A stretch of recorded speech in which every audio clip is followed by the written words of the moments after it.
Bienvenidos al módulo 1 de tu plan de estudios, de la información al conocimiento. En este material abordaremos la primera unidad de tu libro titulada Aprender y lograr mis metas personales. Comenzamos identificando el contrato como una herramienta para autogestionar nuestras actividades, metas y objetivos a corto y mediano plazo. Es importante reconocer de manera general las partes de un contrato. Encabezado, declaraciones, cláusulas y lugar y fecha. Con este ejercicio podrás identificar los elementos con los que cuentas para poder concluir tu bachillerato en línea. Ahora bien, es importante identificar los autores más importantes que nos hablan del desarrollo personal y las etapas para lograr el conocimiento. Los autores abordados en tu libro son: Erik Eriksen. Él nos habla del desarrollo humano, el cual trasciende por 8 etapas, las cuales pueden desarrollarse de manera antagónica. Todo este cúmulo de etapas consolidan las características de la personalidad de los individuos. El segundo autor es Maslow, psicólogo humanista. Postula que el ser humano debe cubrir ciertas necesidades, las cuales están establecidas de manera jerárquica. Dichas necesidades son necesarias para culminar en el último nivel, que es la autorrealización.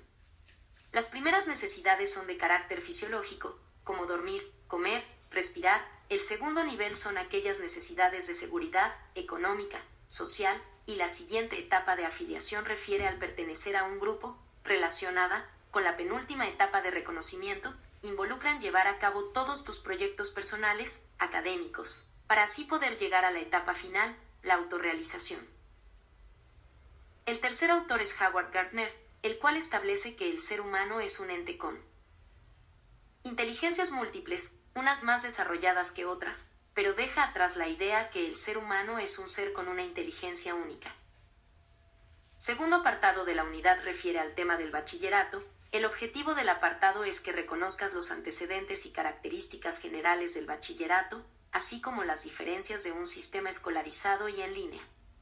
Nos menciona que el bachillerato es un nivel educativo con objetivos propios, y su finalidad esencial es generar en el educando el desarrollo de una primera síntesis personal y social que le permita su acceso a la educación superior.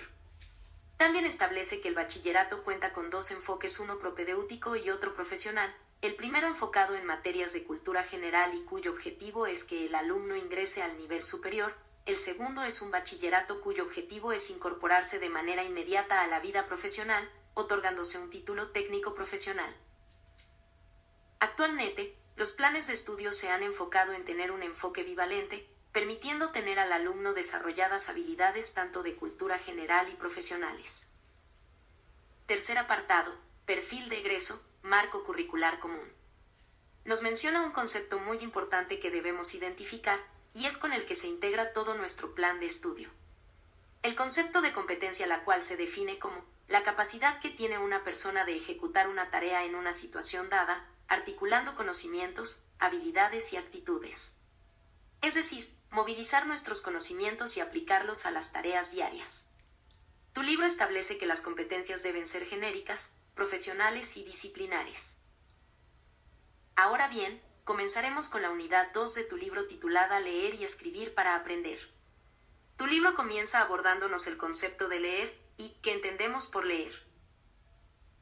Nos menciona que era considerada una actividad pasiva en la cual el individuo comprendía directamente lo que estaba leyendo. Después, fue considerada una actividad activa porque requiere de interpretación. También es considerada una práctica social, como un medio para transmitir la cultura o simplemente una habilidad básica del pensamiento. De acuerdo a las autoras Margarita Palacios y Alicia Peredo, existen ventajas de leer. La primera es el acceso a la información. La segunda estimula nuestras facultades intelectuales. Y tercero, propicia la lógica del pensamiento. Como segundo concepto importante es definir qué es un texto. Tu libro nos menciona que es considerada cualquier manifestación verbal y completa que se produce con el fin de comunicar algo en una situación concreta.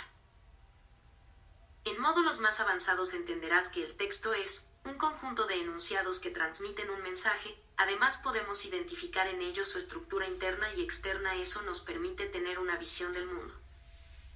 Los textos pueden ser literarios para leer o escuchar, largos o cortos, continuos o discontinuos.